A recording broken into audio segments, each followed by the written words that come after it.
ਸਤਿ ਸ਼੍ਰੀ ਅਕਾਲ। ਖਬਰਾਂ ਦੇ ਆਸਤੇ ਬੁਲੇਟਿਨ ਵਿੱਚ ਤੁਹਾਡਾ ਸਵਾਗਤ ਹੈ। ਖਬਰਾਂ ਦੀ ਸ਼ੁਰੂਆਤ ਕਰਾਂਗੇ ਹੈਡਲਾਈਨਸ ਦੇ ਨਾਲ। ਸਭ ਤੋਂ ਪਹਿਲਾਂ ਦੱਸਾਂਗੇ ਕੈਨੇਡਾ ਭਰ ਵਿੱਚ ਕੋਰੋਨਾ ਵਾਇਰਸ ਕਰਕੇ ਕਿੰਨੇ ਹੋ ਗਏ ਨੇ ਮਰੀਜ਼, ਕਿੰਨੇ ਹੋ ਗਏ ਨੇ ਠੀਕ ਤੇ ਕਿੰਨੀਆਂ ਹੋਈਆਂ ਨੇ ਮੌਤਾਂ। ਗ੍ਰੀਸ ਕੋਲ ਇੱਕ ਕੈਨੇਡੀਅਨ ਮਿਲਟਰੀ ਦਾ ਜਹਾਜ਼ ਹੋਇਆ ਲਾਪਤਾ, ਤੂਫਾਨ ਕਾਰਨ ਟੁੱਟਿਆ ਸੰਪਰਕ, ਕ੍ਰੈਸ਼ ਹੋਣ ਦਾ ਖਦਸ਼ਾ। ਬ੍ਰਿਟਿਸ਼ ਕੋਲੰਬੀਆ ਵਿੱਚ ਐਮਰਜੈਂਸੀ ਲਈ ਹੋਰ 2 ਹਫ਼ਤੇ ਦਾ ਵਾਧਾ, ਪਰ ਪ੍ਰੀਮੀਅਰ ਨੇ ਕਿਹਾ ਸੂਬੇ ਵਿੱਚ ਆਰਥਿਕਤਾ ਮੁੜ ਖੁੱਲ੍ਹਣ ਦੇ ਨੇੜੇ। ਦੱਸਾਂਗੇ ਕਿਵੇਂ ਹੁਣ ਹਮੇਸ਼ਾ ਲਈ ਬਦਲ ਜਾਵੇਗੀ ਜ਼ਿੰਦਗੀ। ਐਲਬਰਟਾ ਤੋਂ ਕਾਰਗਿਲ ਕੰਪਨੀ ਵਿੱਚ ਕੋਰੋਨਾ ਵਾਇਰਸ ਫੈਲਣ ਕਰਕੇ 1200 ਦੇ ਕਰੀਬ ਹੋਈ ਮਰੀਜ਼ਾਂ ਦੀ ਗਿਣਤੀ, ਪਰ ਕੁਝ ਦਿਨ ਦੇ ਵਿੱਚ ਹੀ ਮੁੜ ਖੁੱਲ੍ਹਣ ਜਾ ਰਹੀ ਹੈ ਕੰਪਨੀ। ਪੁਲਿਸ ਨੇ ਦਿੱਤੀ ਚੇਤਾਵਨੀ, ਕੰਮ ਵਾਲੀਆਂ ਥਾਵਾਂ ਜਾਂ ਬੌਸ ਵੱਲੋਂ ਮੈਸੇਜ ਤੇ ਈਮੇਲ ਕਰ ਰਹੇ ਨੇ ਲੁਟੇਰੇ। ਦੱਸਾਂਗੇ ਕਿਵੇਂ ਰਿਹਾ ਜਾਵੇ ਚੌਕਸ। ਬ੍ਰਿਟਿਸ਼ ਕੋਲੰਬੀਆ, ਐਲਬਰਟਾ ਤੇ ਸਸਕੈਚੁਅਨ ਤੋਂ ਮਕਾਨ ਮਾਲਕਾਂ ਦੀਆਂ ਸ਼ਿਕਾਇਤਾਂ, ਕਿਰਾਏਦਾਰ ਨਹੀਂ ਦੇ ਰਹੇ ਕਿਰਾਇਆ। ਦੱਸਾਂਗੇ ਕੀ ਨੇ ਚੁਣੌਤੀਆਂ। ਕੈਨੇਡਾ ਭਰ ਤੋਂ ਚਾਈਨੀਜ਼ ਭਾਈਚਾਰੇ ਨਾਲ ਨਸਲੀ ਟਿੱਪਣੀਆਂ ਤੇ ਹਮਲਿਆਂ ਦੇ ਮਾਮਲੇ ਆ ਰਹੇ ਨੇ ਸਾਹਮਣੇ। ਦੱਸਾਂਗੇ ਕਿਵੇਂ ਇੱਕ ਸੰਸਥਾ ਨੇ ਕੀਤਾ ਸਰਵੇਖਣ। ਵੈਨਕੂਵਰ ਤੇ ਸਰੀ ਦਰਮਿਆਨ ਸਕਾਈ ਟ੍ਰੇਨ ਅੰਦਰ ਇੱਕ ਵਿਅਕਤੀ ਨੇ ਕੀਤਾ ਨਸਲੀ ਟਿੱਪਣੀਆਂ ਕਰਦੇ ਹੋਏ ਔਰਤ ਤੇ ਹਮਲਾ। ਭਾਰਤੀ ਹੈ ਵਿਅਕਤੀ, ਪੁਲਿਸ ਨੇ ਲੱਭਣ ਦੇ ਲਈ ਤਸਵੀਰਾਂ ਕੀਤੀਆਂ ਜਾਰੀ। ਦੱਸਾਂਗੇ ਕਿਵੇਂ ਸਰਕਾਰ ਵੱਲੋਂ ਦਿੱਤੇ ਜਾ ਰਹੇ ਫੰਡ ਦੇ ਚੈੱਕ ਹੀ ਕੀਤੇ ਗਏ ਚੋਰੀ, ਸਰੀ ਵਿੱਚੋਂ 2 ਗ੍ਰਿਫਤਾਰ। ਇਸ ਨਾਲ ਹੁਣ ਬੁਲੇਟਿਨ ਦੀ ਸ਼ੁਰੂਆਤ ਕਰਦੇ ਹਾਂ। ਕੈਨੇਡਾ ਭਰ ਤੋਂ ਇਸ ਸਮੇਂ ਕਿੰਨੇ ਅੰਕੜੇ ਨੇ ਹਰ ਸੂਬੇ ਤੋਂ, ਤੇ ਕਿੰਨੇ ਵਿਅਕਤੀ ਠੀਕ ਵੀ ਹੋ ਚੁੱਕੇ ਨੇ ਤੇ ਕਿੰਨੀਆਂ ਮੌਤਾਂ ਹੋ ਚੁੱਕੀਆਂ ਨੇ। ਕੈਨੇਡਾ ਭਰ ਵਿੱਚ ਕੋਰੋਨਾ ਵਾਇਰਸ ਮਰੀਜ਼ਾਂ ਦੀ ਗਿਣਤੀ 51,586 ਹੋ ਚੁੱਕੀ ਹੈ। 2996 ਮੌਤਾਂ ਹੋ ਚੁੱਕੀਆਂ ਨੇ ਤੇ 19,685 ਵਿਅਕਤੀ ਮੁੜ ਤੋਂ ਤੰਦਰੁਸਤ ਵੀ ਹੋ ਚੁੱਕੇ ਨੇ। ਐਲਬਰਟਾ ਤੋਂ 5165 ਮਾਮਲੇ ਸਾਹਮਣੇ ਆਏ ਨੇ, 87 ਮੌਤਾਂ ਹੋਈਆਂ ਨੇ। ਬ੍ਰਿਟਿਸ਼ ਕੋਲੰਬੀਆ ਤੋਂ 2087 ਮਾਮਲੇ ਸਾਹਮਣੇ ਆਏ ਨੇ, 109 ਮੌਤਾਂ ਹੋਈਆਂ ਨੇ। ਮੈਨੀਟੋਬਾ ਤੋਂ 273 ਮਾਮਲੇ ਸਾਹਮਣੇ ਆਏ ਨੇ, 6 ਮੌਤਾਂ ਹੋਈਆਂ ਨੇ। ਨਿਊ ਬ੍ਰਸਵਿਕ ਤੋਂ 118 ਮਾਮਲੇ ਸਾਹਮਣੇ ਆਏ ਨੇ। ਨਿਊਫਾਊਂਡਲੈਂਡ ਤੋਂ 258 ਮਾਮਲੇ ਸਾਹਮਣੇ ਆਏ ਨੇ, 3 ਮੌਤਾਂ ਹੋਈਆਂ ਨੇ। ਨੋਵਾ ਸਕੋਸ਼ੀਆ ਤੋਂ 935 ਮਾਮਲੇ ਸਾਹਮਣੇ ਆਏ ਨੇ, 28 ਮੌਤਾਂ ਹੋਈਆਂ ਨੇ। ਓਨਟਾਰੀਓ ਤੋਂ 15,728 ਮਾਮਲੇ ਸਾਹਮਣੇ ਆਏ ਨੇ, 1,133 ਮੌਤਾਂ ਹੋਈਆਂ ਨੇ। ਪ੍ਰਿੰਸ ਐਡਵਰਡ ਆਈਲੈਂਡ ਤੋਂ 27 ਮਾਮਲੇ ਸਾਹਮਣੇ ਆਏ ਨੇ। ਕਿਊਬੈਕ ਤੋਂ 26,594 ਮਾਮਲੇ ਸਾਹਮਣੇ ਆਏ ਨੇ, 1,761 ਮੌਤਾਂ ਹੋਈਆਂ ਨੇ। ਸਸਕੈਚੁਅਨ ਤੋਂ 383 ਮਾਮਲੇ ਸਾਹਮਣੇ ਆਏ ਨੇ, 6 ਮੌਤਾਂ ਹੋਈਆਂ ਨੇ। ਨਾਰਥ ਵੈਸਟ ਟੈਰੀਟਰੀਜ਼ ਤੋਂ 5 ਮਾਮਲੇ ਸਾਹਮਣੇ ਆਏ ਨੇ। ਨੁਨਾਵਤ ਤੋਂ ਕੋਈ ਮਾਮਲਾ ਸਾਹਮਣੇ ਨਹੀਂ ਆਇਆ ਤੇ ਯੂਕੌਨ ਤੋਂ 11 ਮਾਮਲੇ ਸਾਹਮਣੇ ਆਏ ਨੇ। ਇਸ ਤਰ੍ਹਾਂ ਹੀ ਹੁਣ ਅਗਲੀ ਖਬਰ ਦੇ ਵੱਲ ਰੁਖ ਕਰਦੇ ਹਾਂ। ਕੈਨੇਡੀਅਨ ਮਿਲਟਰੀ ਦੇ ਜਹਾਜ਼ ਤੇ ਇੱਕ ਪਾਸੇ ਕ੍ਰੈਸ਼ ਹੋਣ ਦੀ ਗੱਲ ਕਹੀ ਜਾ ਰਹੀ ਹੈ ਤਾਂ ਦੂਜੇ ਪਾਸੇ ਲਾਪਤਾ ਹੋਣ ਦੀ। ਦਰਅਸਲ ਗ੍ਰੀਸ ਕੋਲ ਪੱਛਮ ਵੱਲ ਨਾਟੋ ਦੇ ਅਧੀਨ ਜਿਹੜੇ ਦੇਸ਼ ਆਉਂਦੇ ਨੇ ਉਹਨਾਂ ਦੀਆਂ ਫੌਜਾਂ ਦੇ ਵੱਲੋਂ ਜਿਹੜੀ ਐਕਸਰਸਾਈਜ਼ ਕੀਤੀ ਜਾ ਰਹੀ ਹੈ ਉਸ ਦੇ ਵਿੱਚ ਕੈਨੇਡੀਅਨ ਮਿਲਟਰੀ ਦਾ ਜਹਾਜ਼ ਉਸ ਸਮੇਂ ਮੌਜੂਦ ਸੀ ਜਦੋਂ ਤੂਫਾਨ ਆ ਗਿਆ, ਜਿਸ ਤੋਂ ਬਾਅਦ ਕੈਨੇਡਾ ਤੋਂ ਅਧਿਕਾਰੀ ਤਾਂ ਇਹੋ ਜਾਣਕਾਰੀ ਦੇ ਰਹੇ ਨੇ ਕਿ ਜਹਾਜ਼ ਲਾਪਤਾ ਹੋਇਆ, ਜਿਸ ਦਾ ਸੰਪਰਕ ਟੁੱਟਿਆ ਤੇ ਸੰਪਰਕ ਕਰਨ ਦੀ ਕੋਸ਼ਿਸ਼ ਕੀਤੀ ਜਾ ਰਹੀ ਹੈ ਤੇ ਇਸ ਦੇ ਉੱਤੇ ਹੋਰ ਕੋਈ ਜਾਣਕਾਰੀ ਫਿਲਹਾਲ ਦੇ ਨਹੀਂ ਸਕਦੇ। ਪਰ ਉਧਰ ਗ੍ਰੀਸ ਦੇ ਮੀਡੀਆ ਤੋਂ ਖਬਰਾਂ ਸਾਹਮਣੇ ਆ ਰਹੀਆਂ ਨੇ ਕਿ ਉਹਨਾਂ ਦੇ ਰੱਖਿਆ ਵਿਭਾਗ ਦੇ ਵੱਲੋਂ ਦਿੱਤੀ ਗਈ ਜਾਣਕਾਰੀ ਦੇ ਆਧਾਰ ਦੇ ਉੱਤੇ ਦੱਸਿਆ ਜਾ ਰਿਹਾ ਹੈ ਕਿ ਤੂਫਾਨ ਵਿੱਚ ਕੈਨੇਡੀਅਨ ਮਿਲਟਰੀ ਦਾ ਜਹਾਜ਼ ਕ੍ਰੈਸ਼ ਹੋ ਗਿਆ ਹੈ। ਹੁਣ ਇਸ ਦੇ ਉੱਤੇ ਜਦ ਤੱਕ ਕੈਨੇਡਾ ਦੇ ਅਧਿਕਾਰੀਆਂ ਦੇ ਵੱਲੋਂ ਕੋਈ ਪੁਸ਼ਟੀ ਨਹੀਂ ਕੀਤੀ ਜਾਂਦੀ ਤਾਂ ਉਦੋਂ ਤੱਕ ਇਹ ਕਹਿਣਾ ਮੁਸ਼ਕਲ ਹੈ ਕਿ ਜਹਾਜ਼ ਦੇ ਨਾਲ ਕੀ ਵਾਪਰਿਆ। ਪਰ ਇਸ ਦੌਰਾਨ ਅਧਿਕਾਰੀਆਂ ਦਾ ਇਹ ਕਹਿਣਾ ਹੈ ਕਿ ਸੰਪਰਕ ਕਰਨ ਦੀ ਕੋਸ਼ਿਸ਼ ਕੀਤੀ ਜਾ ਰਹੀ ਹੈ। ਤੂਫਾਨ ਦੇ ਕਰਕੇ ਨੁਕਸਾਨ ਹੋਇਆ ਹੈ, ਜਿਸ ਤੋਂ ਬਾਅਦ ਜੇਕਰ ਕੋਈ ਵੀ ਇਸ ਦੇ ਉੱਤੇ ਅਪਡੇਟ ਸਾਹਮਣੇ ਆਉਂਦੀ ਹੈ ਅਸੀਂ ਨਾਲ ਹੀ ਤੁਹਾਨੂੰ ਦਿਖਾਵਾਂਗੇ। ਇਸ ਦੇ ਨਾਲ ਹੀ ਹੁਣ ਅਗਲੀ ਖਬਰ ਦੇ ਵੱਲ ਰੁਖ ਕਰਦੇ ਹਾਂ। ਅਗਲੀ ਖਬਰ ਹੈ ਕਿ ਐਲਬਰਟਾ ਤੋਂ ਇੱਕ ਕੰਪਨੀ ਹੈ ਜਿਸ ਦੇ ਵਿੱਚ ਤੁਹਾਨੂੰ ਪਹਿਲਾਂ ਵੀ ਅਸੀਂ ਦੱਸਿਆ ਸੀ ਕਿ ਕਰੋਨਾ ਵਾਇਰਸ ਫੈਲ ਗਿਆ ਤਾਂ ਉਸ ਸਮੇਂ ਤਾਂ ਮਾਮਲੇ ਸਾਹਮਣੇ ਆਏ ਸੀ ਕਿ 450 ਤੋਂ ਵੱਧ ਹੁਣ ਤੱਕ ਕਰੋਨਾ ਵਾਇਰਸ ਲੋਕਾਂ ਨੂੰ ਹੋ ਚੁੱਕਿਆ ਉੱਥੇ ਕੰਪਨੀ ਦੇ ਵਿੱਚ। ਪਰ ਉਸੇ ਕੰਪਨੀ ਤੋਂ ਕਰੋਨਾ ਵਾਇਰਸ ਫੈਲਣ ਕਰਕੇ ਹੁਣ ਤੱਕ ਐਲਬਰਟਾ ਤੋਂ 1200 ਕਰੋਨਾ ਵਾਇਰਸ ਮਰੀਜ਼ਾਂ ਦੀ ਗਿਣਤੀ ਸਾਹਮਣੇ ਆ ਚੁੱਕੀ ਹੈ। ਇੱਕ ਕੰਪਨੀ ਦੇ ਵਿੱਚ ਫੈਲੇ ਕਰੋਨਾ ਵਾਇਰਸ ਤੇ ਇਹ ਹੁਣ ਤੱਕ ਦਾ ਸਭ ਤੋਂ ਵੱਡਾ ਮਾਮਲਾ ਮੰਨਿਆ ਜਾ ਰਿਹਾ ਕੈਨੇਡਾ ਭਰ ਦੇ ਵਿੱਚ, ਜਿੱਥੇ ਹੁਣ ਤੱਕ 1000 ਤੋਂ ਵੀ ਪਾਰ ਹੋ ਗਈ ਹੈ ਗਿਣਤੀ ਕਰੋਨਾ ਵਾਇਰਸ ਮਰੀਜ਼ਾਂ ਦੀ। ਪਰ ਇਸ ਦੇ ਨਾਲ ਹੀ ਜਿਹੜੀ ਕਾਰਗਿਲ ਕੰਪਨੀ ਹੈ ਇਹ ਇੱਕ ਮੀਟ ਪਲਾਂਟ ਹੈ ਤੇ ਇਸ ਦੇ ਕੁਝ ਦਿਨ ਬਾਅਦ ਖੋਲ੍ਹਣ ਦੀ ਵੀ ਗੱਲ ਕਹੀ ਜਾ ਰਹੀ ਹੈ। ਹੁਣ ਜਾਣਕਾਰੀ ਸਾਹਮਣੇ ਆਈ ਹੈ ਕਿ ਪੂਰੀ ਸੈਨੀਟਾਈਜੇਸ਼ਨ ਕਰ ਦਿੱਤੀ ਗਈ ਹੈ ਤੇ ਪੂਰਾ ਧਿਆਨ ਰੱਖਿਆ ਜਾ ਰਿਹਾ ਹੈ ਤੇ ਕੁਝ ਦਿਨ ਬਾਅਦ ਮੁੜ ਤੋਂ ਇਸ ਪਲਾਂਟ ਨੂੰ ਖੋਲ੍ਹ ਦਿੱਤਾ ਜਾਵੇਗਾ।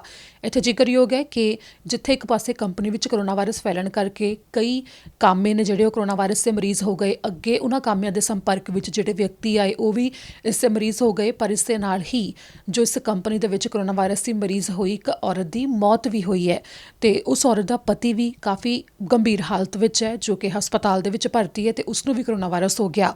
ਤੇ ਕੁਝ ਇਸੇ ਤਰ੍ਹਾਂ ਕੰਪਨੀ ਦੇ ਵਿੱਚ ਕੰਮ ਕਰਦੇ ਜਿਹੜੇ ਕਾਮੇ ਨੇ, ਜਦੋਂ ਉਹਨਾਂ ਦੇ ਵਿੱਚ ਕਰੋਨਾ ਵਾਇਰਸ ਫੈਲਿਆ ਤਾਂ ਅੱਗੇ ਉਹਨਾਂ ਦੇ ਪਰਿਵਾਰਕ ਮੈਂਬਰਾਂ ਨੂੰ ਵੀ ਕਰੋਨਾ ਵਾਇਰਸ ਹੋ ਗਿਆ, ਜਿਸ ਤੋਂ ਬਾਅਦ ਇਸ ਸਮੇਂ ਇਹ ਕਿਹਾ ਜਾ ਰਿਹਾ ਸੀ ਕਿ ਕੰਪਨੀ ਦੇ ਉੱਤੇ ਜਾਂਚ ਖੋਲ੍ਹੀ ਗਈ ਹੈ, ਪਰ ਹੁਣ ਇਸ ਦੌਰਾਨ ਖਬਰ ਇਹ ਸਾਹਮਣੇ ਆ ਰਹੀ ਹੈ ਕਿ ਕੁਝ ਦਿਨ ਦੇ ਵਿੱਚ ਕੰਪਨੀ ਨੂੰ ਮੁੜ ਤੋਂ ਖੋਲ੍ਹ ਦਿੱਤਾ ਜਾਵੇਗਾ, ਯਾਨੀ ਕਿ ਉੱਥੇ ਕੰਮ ਮੁੜ ਤੋਂ ਸ਼ੁਰੂ ਹੋ ਜਾਵੇਗਾ। ਤੇ ਉਧਰ ਬ੍ਰਿਟਿਸ਼ ਕੋਲੰਬੀਆ ਸਰਕਾਰ ਦੇ ਵੱਲੋਂ ਜਾਣਕਾਰੀ ਦਿੱਤੀ ਗਈ ਹੈ। ਪ੍ਰੀਮੀਅਰ ਜੌਨ ਹੌਰਗਨ ਨੇ ਪ੍ਰੈਸ ਕਾਨਫਰੰਸ ਕੀਤੀ ਸੀ, ਜਿਸ ਦੇ ਵਿੱਚ ਉਹਨਾਂ ਨੇ ਕਿਹਾ ਹੈ ਕਿ ਕੁਝ ਹੀ ਸਮੇਂ ਦੇ ਵਿੱਚ ਮੁੜ ਤੋਂ ਆਰਥਿਕਤਾ ਨੂੰ ਖੋਲ੍ਹ ਦਿੱਤਾ ਜਾਵੇਗਾ। ਇਸ ਦੇ ਵਿੱਚ ਉਹਨਾਂ ਨੇ ਇਹ ਵੀ ਸਾਫ਼ ਕਿਹਾ ਕਿ ਉਹ ਇਹ ਨਹੀਂ ਕਹਿ ਸਕਦੇ ਕਿ 60%, 70% ਜਾਂ 80% ਤੱਕ ਆਰਥਿਕਤਾ ਖੁੱਲ੍ਹ ਜਾਵੇਗੀ, ਪਰ ਇਹ ਜ਼ਰੂਰ ਕਿਹਾ ਜਾ ਸਕਦਾ ਹੈ ਕਿ ਕਾਫੀ ਨੇੜੇ ਆ ਗਿਆ ਸਮਾਂ ਜਦੋਂ ਆਰਥਿਕਤਾ ਨੂੰ ਮੁੜ ਤੋਂ ਖੋਲ੍ਹ ਦਿੱਤਾ ਜਾਵੇਗਾ। ਪਰ ਇਸ ਦੌਰਾਨ ਉਹਨਾਂ ਵੱਲੋਂ ਇੱਥੇ ਇੱਕ ਹੋਰ ਜ਼ਿਕਰ ਵੀ ਖਾਸ ਤੌਰ 'ਤੇ ਕੀਤਾ ਗਿਆ ਕਿ ਜਿਹੜੀਆਂ ਕੰਮ ਵਾਲੀਆਂ ਥਾਵਾਂ ਨੇ ਜਾਂ ਫਿਰ ਜਿਹੜੇ ਲੋਕ ਬਾਹਰ ਵੀ ਜਾਂਦੇ ਨੇ ਜਾਂ ਘਰ ਵਿੱਚ ਵੀ ਰਹਿੰਦੇ ਨੇ, ਉੱਥੇ ਇੱਕ ਵੱਖਰਾ ਮਾਹੌਲ ਜ਼ਰੂਰ ਬਣ ਜਾਵੇਗਾ ਕਿ ਲੋਕਾਂ ਨੂੰ ਬਾਰ-ਬਾਰ ਹੱਥ ਧੋਣ ਦੀ ਜਿਹੜੀ ਆਦਤ ਹੈ ਉਹ ਪੱਕੇ ਤੌਰ ਦੇ ਉੱਤੇ ਪਾਉਣੀ ਪਵੇਗੀ। ਇੱਥੇ ਇਹ ਵੀ ਜ਼ਿਕਰਯੋਗ ਹੈ ਕਿ ਕੈਨੇਡਾ ਦੇ ਹੈਲਥ ਵਿਭਾਗ ਦੀ ਜੋ ਅਧਿਕਾਰੀ ਹੈ, ਉਸਨੇ ਵੀ ਜਦੋਂ ਕੱਲ੍ਹ ਜਾਣਕਾਰੀ ਦਿੱਤੀ ਸੀ ਕਿ ਜਲਦ ਕਰੋਨਾ ਵਾਇਰਸ ਦੇ ਜਿਹੜੇ ਉੱਤੇ ਕਾਬੂ ਪਾਇਆ ਜਾ ਸਕਦਾ ਹੈ, ਜਿਹੜੇ ਚੰਗੇ ਸੰਕੇਤ ਨੇ ਉਹ ਦਿਖਾਈ ਦੇਣ ਲੱਗੇ ਨੇ, ਜਿਸ ਤੋਂ ਬਾਅਦ ਆਰਥਿਕਤਾ ਮੁੜ ਤੋਂ ਖੁੱਲ੍ਹ ਸਕਦੀ ਹੈ। ਪਰ ਇਸੇ ਦੌਰਾਨ ਇਹ ਵੀ ਜ਼ਿਕਰ ਕੀਤਾ ਗਿਆ ਕਿ ਕੰਮ ਵਾਲੀਆਂ ਥਾਵਾਂ ਹਮੇਸ਼ਾ ਲਈ ਬਦਲ ਜਾਣਗੀਆਂ। ਇੱਥੇ ਮਾਹਰਾਂ ਦੇ ਵੱਲੋਂ ਕਿਹਾ ਜਾ ਰਿਹਾ ਹੈ ਕਿ ਕੋਵਿਡ-19 ਦਾ ਇਲਾਜ ਤਾਂ ਆ ਸਕਦਾ ਹੈ ਕਿ ਇਸ ਦੇ ਉੱਤੇ ਕੰਮ ਹੋ ਰਿਹਾ ਹੈ, ਪਰ ਕੋਵਿਡ-19 ਹੁਣ ਕਦੇ ਖਤਮ ਨਹੀਂ ਹੋਵੇਗਾ, ਯਾਨੀ ਕਿ ਕੋਵਿਡ-19 ਦੇ ਸ਼ਿਕਾਰ ਹੋਣ ਦਾ ਖਤਰਾ ਵੀ ਬਣਿਆ ਰਹੇਗਾ। ਤੇ ਇੱਥੇ ਸਭ ਤੋਂ ਜ਼ਿਆਦਾ ਜਿਹੜੀ ਅਹਿਮ ਗੱਲ ਇਹ ਹੈ ਕਿ ਕੋਵਿਡ-19 ਜੇਕਰ ਇੱਕ ਬੰਦੇ ਨੂੰ ਇੱਕ ਵਾਰ ਹੋ ਜਾਂਦਾ ਹੈ ਤਾਂ ਉਹ ਠੀਕ ਵੀ ਹੋ ਜਾਂਦਾ ਹੈ, ਤਾਂ ਇਹ ਤੋਂ ਬਾਅਦ ਇਹ ਜ਼ਰੂਰੀ ਨਹੀਂ ਕਿ ਉਹਨੂੰ ਮੁੜ ਕੇ ਨਹੀਂ ਹੋਣਾ।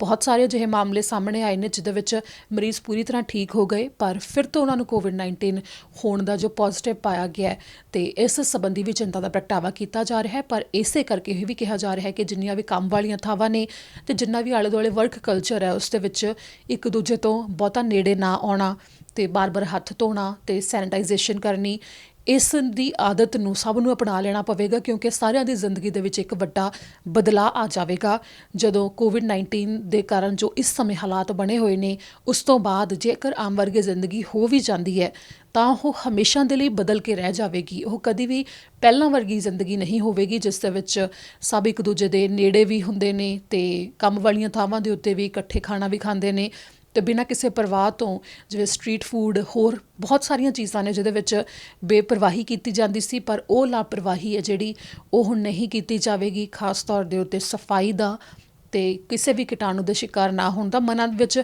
ਡਰ ਵੀ ਇੱਕ ਬਣਿਆ ਰਹੇਗਾ, ਜੋ ਕਾਫੀ ਲੰਮਾ ਚਿਰ ਲੈ ਸਕਦਾ ਹੈ ਕਿ ਮਨਾਂ ਦੇ ਵਿੱਚ ਉਹ ਡਰ ਨਿਕਲੇ। ਅਗਲੀ ਖਬਰ ਹੈ ਕਿ ਐਬਸਫੋਰਡ ਪੁਲਿਸ ਦੇ ਵੱਲੋਂ ਇਹ ਜਾਣਕਾਰੀ ਦਿੱਤੀ ਗਈ ਹੈ, ਜਿਸ ਦੇ ਵਿੱਚ ਪੁਲਿਸ ਨੇ ਕਿਹਾ ਕਿ ਵੱਖੋ ਵੱਖਰੀਆਂ ਥਾਵਾਂ ਤੋਂ ਅਜਿਹੀਆਂ ਸ਼ਿਕਾਇਤਾਂ ਸਾਹਮਣੇ ਆ ਰਹੀਆਂ ਨੇ ਜਿਸ ਵਿੱਚ ਵਿਅਕਤੀਆਂ ਨੂੰ ਸ਼ਿਕਾਰ ਬਣਾਇਆ ਜਾ ਰਿਹਾ ਹੈ ਫਰਾਡ ਦਾ। ਉਹ ਕਿਵੇਂ ਕਿ ਉਹਨਾਂ ਨੂੰ ਇਹ ਕਿਹਾ ਜਾਂਦਾ ਹੈ ਮੈਸੇਜ ਕਰਕੇ ਜਾਂ ਫਿਰ ਈਮੇਲ ਕਰਕੇ ਕਿ ਉਹਨਾਂ ਦੇ ਕੰਮ ਵਾਲੀ ਥਾਂ ਤੋਂ ਈਮੇਲ ਆਈ ਹੈ, ਜਾਂ ਤਾਂ ਉਹ ਉਹਨਾਂ ਦੇ ਬੌਸ ਨੂੰ ਜਾਂ ਫਿਰ ਜਿਹੜੇ ਉਹਨਾਂ ਦੇ ਨੇੜੇ ਕੰਮ ਤੇ ਉੱਤੇ ਬੰਦੇ ਨੇ ਉਹਨਾਂ ਨੂੰ ਜਾਣਦੇ ਨੇ ਜਾਂ ਉਹਨਾਂ ਦੇ ਸੰਪਰਕ ਕੱਢਦੇ ਨੇ, ਜਿਸ ਤੋਂ ਬਾਅਦ ਉਹਨਾਂ ਦੇ ਨਾਮ ਦੇ ਉੱਤੇ ਜਿਵੇਂ ਇੱਕ ਵਿਅਕਤੀ ਨੂੰ ਈਮੇਲ ਆ ਜਾਵੇ, ਉਸ ਦੇ ਬੌਸ ਦੇ ਵੱਲੋਂ ਉਹ ਈਮੇਲ ਹੋਵੇ, ਈਮੇਲ ਦੇ ਵਿੱਚ ਬੌਸ ਦਾ ਨਾਮ ਲਿਖਿਆ ਹੋਇਆ ਹੋਵੇ, ਪਰ ਉਹ ਕਿਸੇ ਅਜਿਹੇ ਵਿਅਕਤੀ ਦੇ ਵੱਲੋਂ ਈਮੇਲ ਕੀਤੀ ਗਈ ਹੋਵੇਗੀ ਕਿ ਜੋ ਫਰਾਡ ਕਰ ਰਿਹਾ ਹੈ, ਉਹ ਅਸਲ 'ਚ ਉਸਦੇ ਬੌਸ ਦੇ ਵੱਲੋਂ ਈਮੇਲ ਨਹੀਂ ਹੋਵੇਗੀ, ਜਿਸ ਦੇ ਵਿੱਚ ਜਾਂ ਉਹਨਾਂ ਦਾ ਕੋਈ ਪਰਸਨਲ ID ਨੰਬਰ ਮੰਗਿਆ ਜਾਵੇਗਾ, ਜਾਂ ਫਿਰ ਪੇਮੈਂਟ ਦੇ ਬਾਰੇ ਕੋਈ ਗੱਲ ਕਹੀ ਜਾਵੇਗੀ, ਜਾਂ ਫਿਰ SIN ਨੰਬਰ ਵੀ ਮੰਗਿਆ ਜਾ ਸਕਦਾ ਹੈ, ਜਿਸ ਦੇ ਵਿੱਚ ਖਾਸ ਤੌਰ ਦੇ ਉੱਤੇ ਕਿਹਾ ਗਿਆ ਹੈ ਕਿ ਧਿਆਨ ਰੱਖਿਆ ਜਾਵੇ। ਕੰਪਨੀ ਦਾ ਲੋਗੋ ਵੀ ਬਹੁਤ ਅਹਿਮ ਹੈ ਕਿ ਚੈੱਕ ਕੀਤਾ ਜਾਵੇ ਜਦੋਂ ਤੁਹਾਨੂੰ ਕੋਈ ਈਮੇਲ ਆਉਂਦੀ ਹੈ ਆਪਣੀ ਕੰਪਨੀ ਵੱਲੋਂ ਵੀ।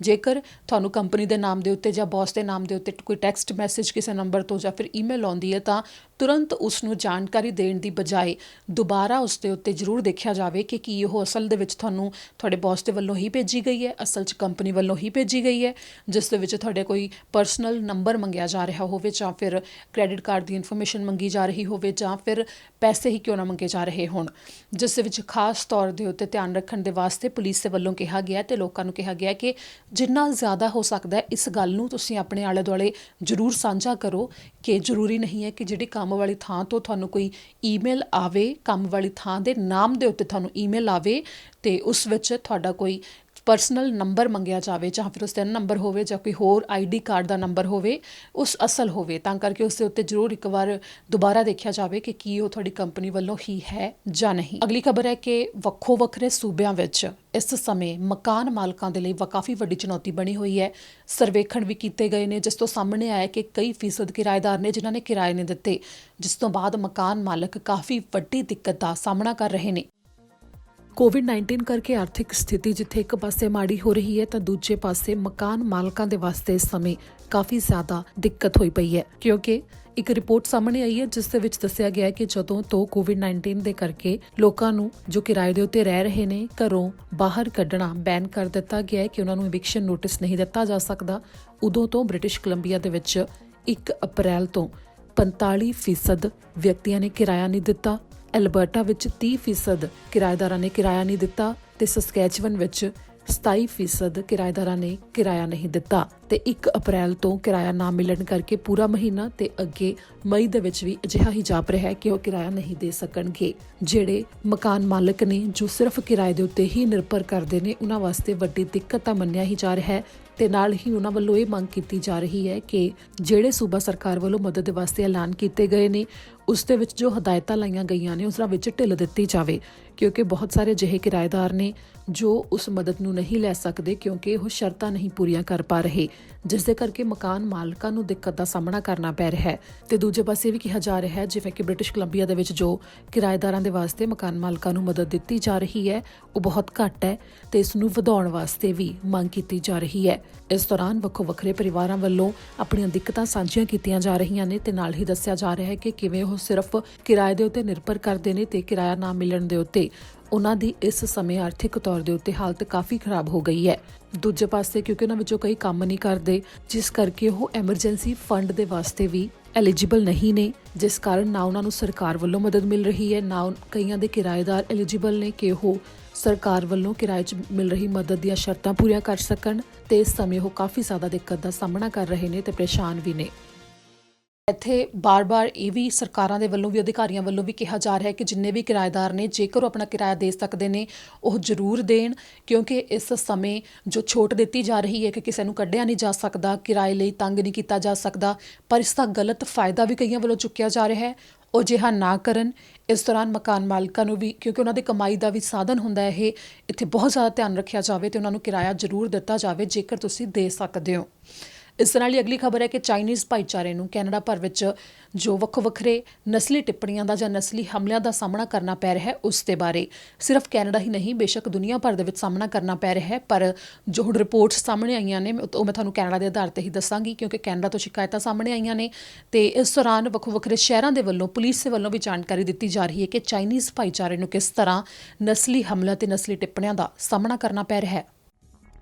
ਕੋਵਿਡ-19 ਕਰਕੇ ਚਾਈਨੀਜ਼ ਭਾਈਚਾਰੇ ਨੂੰ ਚੁਫੇਰੇ ਨਸਲੀ ਟਿੱਪਣੀਆਂ ਤੇ ਨਸਲੀ ਹਮਲਿਆਂ ਦਾ ਸਾਹਮਣਾ ਕਰਨਾ ਪੈ ਰਿਹਾ ਹੈ। ਇਸ ਸੰਬੰਧੀ ਹੁਣ ਰਿਪੋਰਟਸ ਸਾਹਮਣੇ ਆਉਣੀਆਂ ਵੀ ਸ਼ੁਰੂ ਹੋ ਗਈਆਂ ਨੇ। Chinese Canadian national council for social justice ਦੇ ਵੱਲੋਂ ਜਾਣਕਾਰੀ ਦਿੱਤੀ ਗਈ ਹੈ ਕਿ ਵੈਨਕੂਵਰ, ਟੋਰਾਂਟੋ ਤੇ ਮੌਂਟਰੀਅਲ ਵਿੱਚ ਵੱਡੀ ਗਿਣਤੀ 'ਚ ਅਜਿਹੇ ਮਾਮਲੇ ਸਾਹਮਣੇ ਆਏ ਨੇ ਜਿੱਥੇ ਚਾਈਨੀਜ਼ ਭਾਈਚਾਰੇ ਨੂੰ ਦਿੱਕਤ ਦਾ ਸਾਹਮਣਾ ਕਰਨਾ ਪੈ ਰਿਹਾ ਹੈ।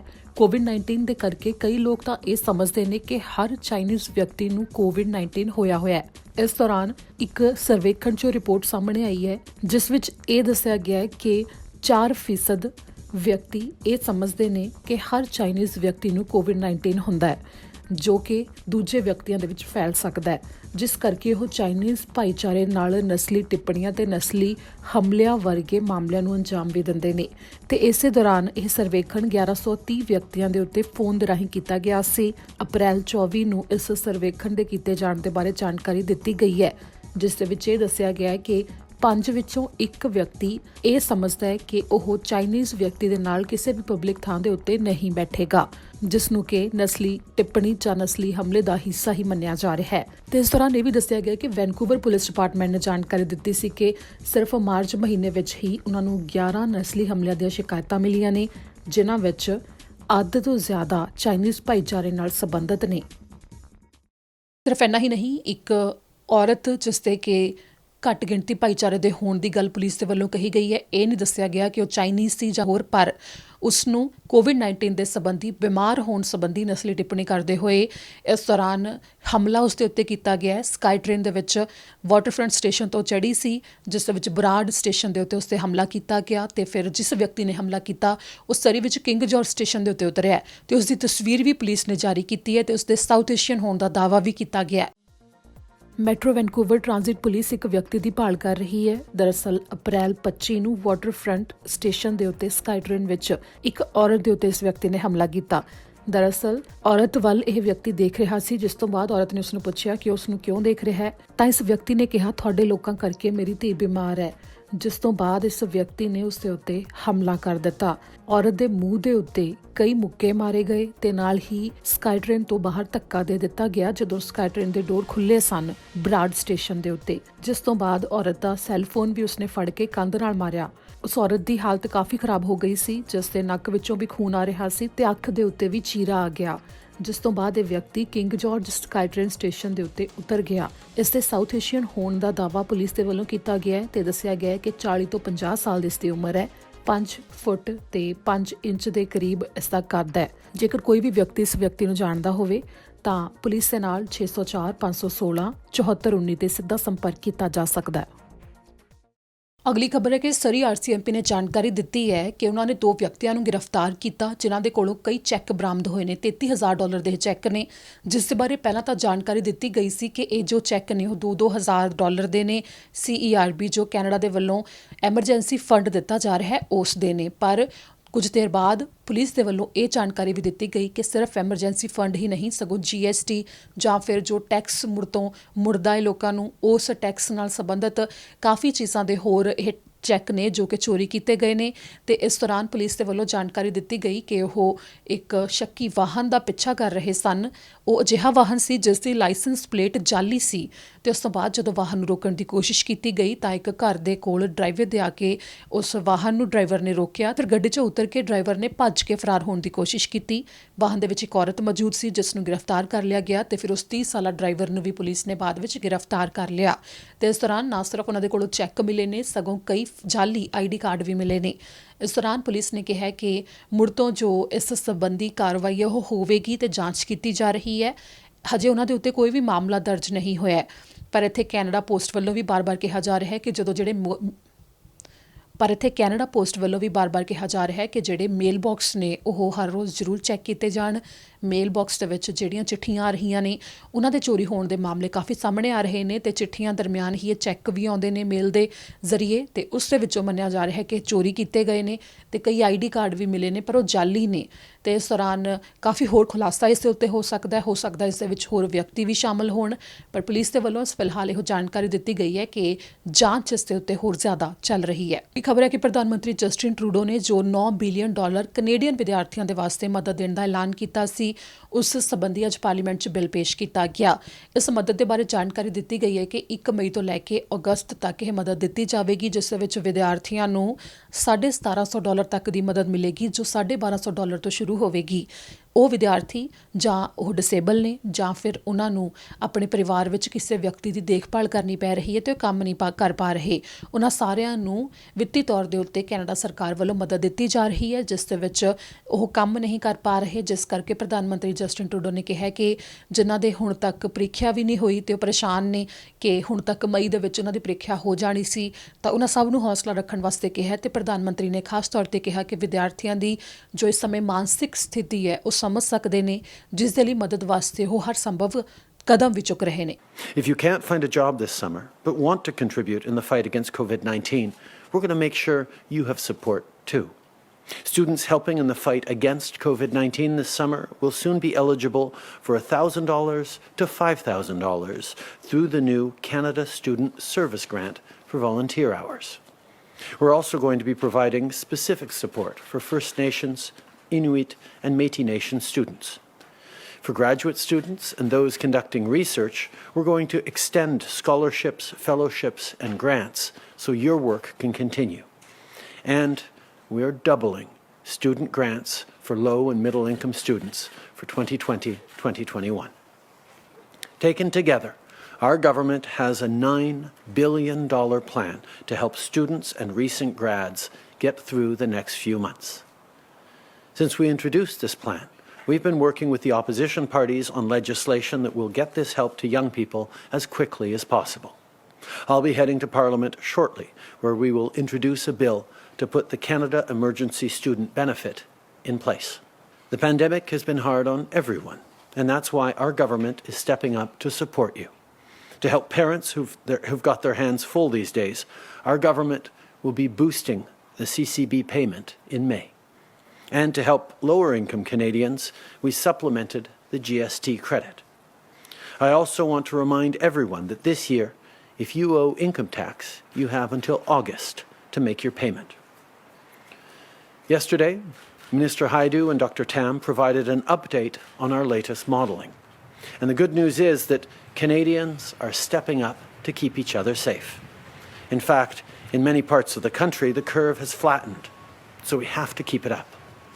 We're seeing some progress because people from coast to coast to coast are making sacrifices and following public health rules, so let's stick to it. Let's stay home, wash our hands, and when we go out, let's stay 2 meters away from others. ਇਸ ਦੇ ਨਾਲ ਹੀ ਅੱਜ ਦੇ bulletin ਵਿੱਚ ਇੰਨਾ ਹੀ। ਅੰਤ ਵਿੱਚ ਮੁੜ ਤੋਂ ਇੱਕ ਨਜ਼ਰ ਹੈਡਲਾਈਨਸ ਤੇ। ਸਭ ਤੋਂ ਪਹਿਲਾਂ ਦੱਸਾਂਗੇ ਕੈਨੇਡਾ ਭਰ ਵਿੱਚ ਕੋਰੋਨਾ ਵਾਇਰਸ ਕਰਕੇ ਕਿੰਨੇ ਹੋ ਗਏ ਨੇ ਮਰੀਜ਼, ਕਿੰਨੇ ਹੋ ਗਏ ਨੇ ਠੀਕ ਤੇ ਕਿੰਨੀਆਂ ਹੋਈਆਂ ਨੇ ਮੌਤਾਂ। ਗ੍ਰੀਸ ਕੋਲ ਇੱਕ ਕੈਨੇਡੀਅਨ ਮਿਲਟਰੀ ਦਾ ਜਹਾਜ਼ ਹੋਇਆ ਲਾਪਤਾ, ਤੂਫਾਨ ਕਾਰਨ ਟੁੱਟਿਆ ਸੰਪਰਕ, ਕ੍ਰੈਸ਼ ਹੋਣ ਦਾ ਖਦਸ਼ਾ। ਬ੍ਰਿਟਿਸ਼ ਕੋਲੰਬੀਆ ਵਿੱਚ ਐਮਰਜੈਂਸੀ ਲਈ ਹੋਰ 2 ਹਫ਼ਤੇ ਦਾ ਵਾਅਦਾ, ਪਰ ਪ੍ਰੀਮੀਅਰ ਨੇ ਕਿਹਾ ਸੂਬੇ ਵਿੱਚ ਆਰਥਿਕਤਾ ਮੁੜ ਖੁੱਲ੍ਹਣ ਦੇ ਨੇੜੇ। ਦੱਸਾਂਗੇ ਕਿਵੇਂ ਹੁਣ ਹਮੇਸ਼ਾ ਲਈ ਬਦਲ ਜਾਵੇਗੀ ਜ਼ਿੰਦਗੀ। ਐਲਬਰਟਾ ਤੋਂ ਕਾਰਗਿਲ ਕੰਪਨੀ ਵਿੱਚ ਕੋਰੋਨਾ ਵਾਇਰਸ ਫੈਲਣ ਕਰਕੇ 1200 ਦੇ ਕਰੀਬ ਹੋਈ ਮਰੀਜ਼ਾਂ ਦੀ ਗਿਣਤੀ, ਪਰ ਕੁਝ ਦਿਨ ਦੇ ਵਿੱਚ ਹੀ ਮੁੜ ਖੁੱਲ੍ਹਣ ਜਾ ਰਹੀ ਹੈ ਕੰਪਨੀ। ਪੁਲਿਸ ਨੇ ਦਿੱਤੀ ਚੇਤਾਵਨੀ, ਕੰਮ ਵਾਲੀਆਂ ਥਾਵਾਂ ਜਾਂ ਬੌਸ ਵੱਲੋਂ ਮੈਸੇਜ ਤੇ ਈਮੇਲ ਕਰ ਰਹੇ ਨੇ ਲੁਟੇਰੇ। ਦੱਸਾਂਗੇ ਕਿਵੇਂ ਰਿਹਾ ਜਾਵੇ ਚੌਕਸ। ਬ੍ਰਿਟਿਸ਼ ਕੋਲੰਬੀਆ, ਐਲਬਰਟਾ ਤੇ ਸਸਕੈਚੁਅਨ ਤੋਂ ਮਕਾਨ ਮਾਲਕਾਂ ਦੀਆਂ ਸ਼ਿਕਾਇਤਾਂ, ਕਿਰਾਏਦਾਰ ਨਹੀਂ ਦੇ ਰਹੇ ਕਿਰਾਇਆ। ਦੱਸਾਂਗੇ ਕੀ ਨੇ ਚੁਣੌਤੀਆਂ। ਕੈਨੇਡਾ ਭਰ ਤੋਂ ਚਾਈਨੀਜ਼ ਭਾਈਚਾਰੇ ਨਾਲ ਨਸਲੀ ਟਿੱਪਣੀਆਂ ਤੇ ਹਮਲਿਆਂ ਦੇ ਮਾਮਲੇ ਆ ਰਹੇ ਨੇ ਸਾਹਮਣੇ। ਦੱਸਾਂਗੇ ਕਿਵੇਂ ਇੱਕ ਸੰਸਥਾ ਨੇ ਕੀਤਾ ਸਰਵੇਖਣ। ਵੈਨਕੂਵਰ ਤੇ ਸਰੀ ਦਰਮਿਆਨ ਸਕਾਈ ਟ੍ਰੇਨ ਅੰਦਰ ਇੱਕ ਵਿਅਕਤੀ ਨੇ ਕੀਤਾ ਨਸਲੀ ਟਿੱਪਣੀਆਂ ਕਰਦੇ ਹੋਏ ਔਰਤ ਤੇ ਹਮਲਾ। ਭਾਰਤੀ ਹੈ ਵਿਅਕਤੀ, ਪੁਲਿਸ ਨੇ ਲੱਭਣ ਦੇ ਲਈ ਤਸਵੀਰਾਂ ਕੀਤੀਆਂ ਜਾਰੀ। ਦੱਸਾਂਗੇ ਕਿਵੇਂ ਸਰਕਾਰ ਵੱਲੋਂ ਦਿੱਤੇ ਜਾ ਰਹੇ ਫੰਡ ਦੇ ਚੈੱਕ ਹੀ ਕੀਤੇ ਗਏ ਚੋਰੀ। ਸਰੀ ਵਿੱਚੋਂ 2 ਗ੍ਰਿਫਤਾਰ। ਖਬਰਾਂ ਦੇ ਇਸ ਬੁਲੇਟਿਨ ਵਿੱਚ ਇੰਨਾ ਹੀ। ਮੈਨੂੰ ਦਿਓ ਇਜਾਜ਼ਤ। ਸਤਿ ਸ਼੍ਰੀ ਅਕਾਲ।